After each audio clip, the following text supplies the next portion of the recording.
Welcome back to the channel. My name is Steven. I'm a pharmacist and I own 52 units of real estate. So today I want to talk about why real estate is such a long game. It's such a long grind and it's a lifelong journey, right? So, you see a lot of stuff on YouTube talking about you can make quick money from real estate, and that may be the case if you're a real estate agent. You're the top 1% real estate agent, top 1% real estate broker. You're a top flipper.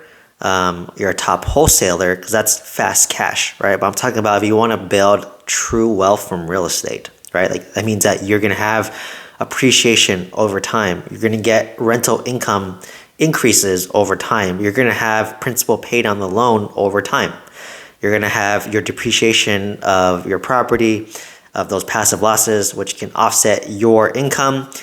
Depending if you're a real estate professional status, then it can offset your active income. If not, it just kind of carries forward, right? Or it can wipe out your cash flow. So, I want to explain why real estate's really a long-term game, right? I've been doing this since 2017, so about 7 years now, and which is relatively new, to be honest, right? Like you think 7 years is long, that's pretty new. I'm pretty green still in that aspect, but I've done a lot in my 7 years, right? I had 4 or 5 single family homes in California, a single family home in Huntsville, Alabama, and I owned a mobile home park at one point that I sold for a loss. I have a 26 unit apartment complex which I fully renovated, and a 20 unit apartment complex which I fully renovated. So I've renovated at least between my 2 apartment complexes and my mobile home park, I've probably renovated at least 60, 70 units at this point, right? So with real estate, let's just start with my single family homes in California. Like those properties, I locked in great interest rates, like sub 4% interest rates. And even despite that and self-managing the property, given the high cost of these properties, I'm barely breaking even on these properties, right? If I have an expense that month or I have a vacancy, then I'm cash flow negative that month. But luckily my tenants have been the same tenants, and they're long-term tenants. But still, if I have a repair that month, that's when I'm eating into my cash flow, or I'm coming out of pocket, right? But my first single family home I bought for $825. It's probably worth close to $1.3 million now, right? So I made about $500,000 of equity. If I were to sell that, I would get whatever down payment I got in the deal. I'd get back whatever principal pay down, the tenant pay down, and then I'd get the $500,000 on top of that, and then pay taxes on depreciation recapture, capital gains tax, all that stuff, and whatever's left I could take to pay off this house, for example, if I wanted to. For me, like I haven't really reaped the benefits of that $500,000 until I sell the property, right? So I have to sell it to reap the benefits of that. But now the loan is on, I think year 4. So, obviously in the beginning, you're paying more interest, less principal, but as you go down the loan, it's more principal, less interest, and that's when your wealth starts to accelerate longer, right? And like I said, over time, the market should appreciate, right? It does in California. And over time, the rents organically go up over time, right? So every time we renew leases, we'll bump up the rents by $100 to $200. I always want to make sure I'm bumping them up while also maintaining it slightly below market. So if market is, let's just say, $4,000, but I'm at $3,500 right now, maybe I want to be at $3,700. So I at least am $300 under market to make it reasonable, but also not be too far below market, right? And California is rent controlled, so you can only do a certain percentage increase. So that's what I mean by real estate, the long-term game with single-family homes, right? Like you want to, even if you bought single-family homes of high interest rates, you just want to wait it out, and hopefully interest rates will lower to like maybe 5%. Right? I think 5% is a reasonable, healthy interest rate. I think, sub 5 or below 4 was a little bit too low, but I'm thankful that I have those. But right now, I bought this house 6.5%. I'm getting quoted 8% now. That's too high. I think a healthy interest rate is about 5%, where, it doesn't cause people to overbid like when it's too low, but it doesn't discourage people to buy real estate when it's like, 8%. So I think 5% is that happy middle ground, and I think that's where it's going to stabilize, to be honest. So there's that game too. So let's just say I bought a single family home, interest rates 7%. Well, you have to hold it long term, and when interest rates drop to 5%, in hopefully 3 or 4 years, then you can refinance and then save on that money, increase your cash flow, right? Another thing too is like you have to have patience, right? Like there might be like when you renovate apartment complexes, like the first 2 years I'm renovating my 26 apartment complex, I'm like putting money into the deal, right? My property self-sustains itself, right? If I'm getting $8,000 in rent, but all my expenses for the mortgage, the property manager, the utilities, basic repairs and maintenance, property management fees, all that breaks even, but I'm putting money out of my pocket to renovate the property, right? Or you can get it through the lender, right? But in any case, if you get through the lender, you then have to pay interest on that money too, right? So I self-funded my renovations, but I'm putting in like, $10,000 per unit times 26 units. That's $260K plus a new roof, $300,000 total, right? So like I'm putting in $300,000 over the span of 2 years. And then now finally, after it's all renovated, new tenants, rents are raised to market rents or close to market rents.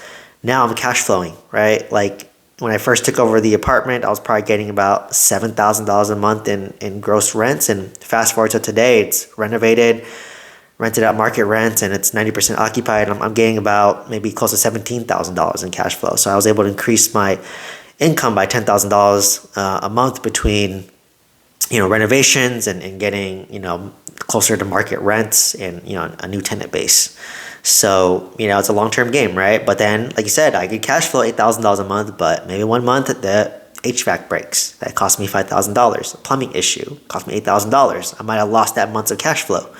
So that's why you have to hold to that property long-term, and eventually you own it free and clear, right? At that point, you cash flow significantly, or you just could sell it and then just sit on a lump of cash and dump it into index funds and live off that 4% rule, right? That could be an option too.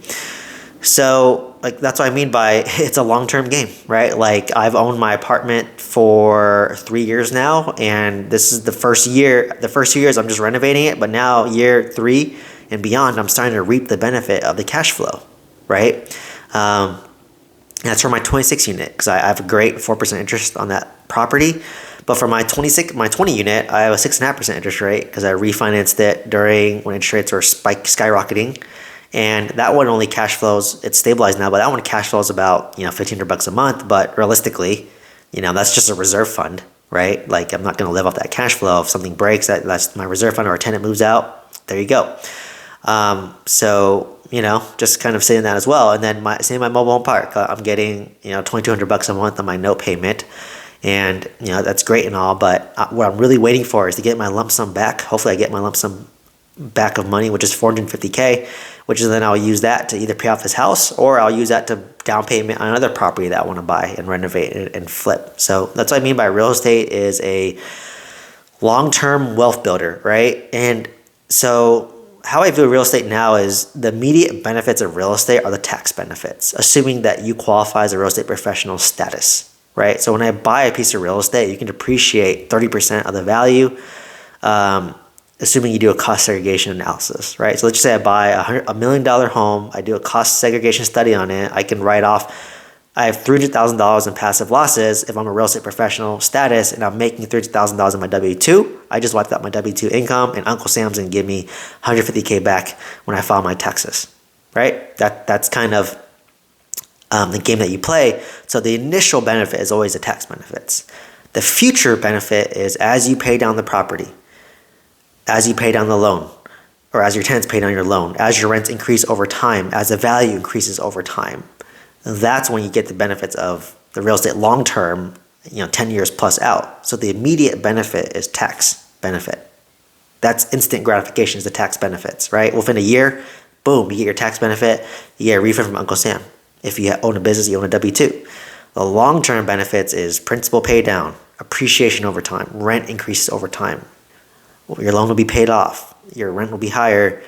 That's when you will have, more cash flow and no loan, right? And that's when you own real estate. So that's a long-term outlook, at least 10, 15 years plus, right? So now that I know that's the game, I've always been taking advantage of the, appreciation, the rent increasing over time, the cash flow, right? But I haven't been able to take advantage of the depreciation because I work a full-time W-2. I don't qualify as a real estate professional. But shortly, when I get married, when we have kids in the next 2 years, we will qualify as a real estate professional because my future wife's going to be a part-time pharmacist. And as a result, she's gonna be a real estate professional status, which qualifies both of us as real estate professional status. So now my real estate tax benefits can offset our active W-2 income, right? So I'll probably want to buy more real estate at that time, right? Because I can do a cost seg study, bonus accelerate these losses and keep on moving forward, right? So that's really how I would structure it. And that's what I mean. So now I know the game is real estate's really tax write-offs. That's the main game for the first 10 years of owning the property is what tax write-offs can I get from this property, right?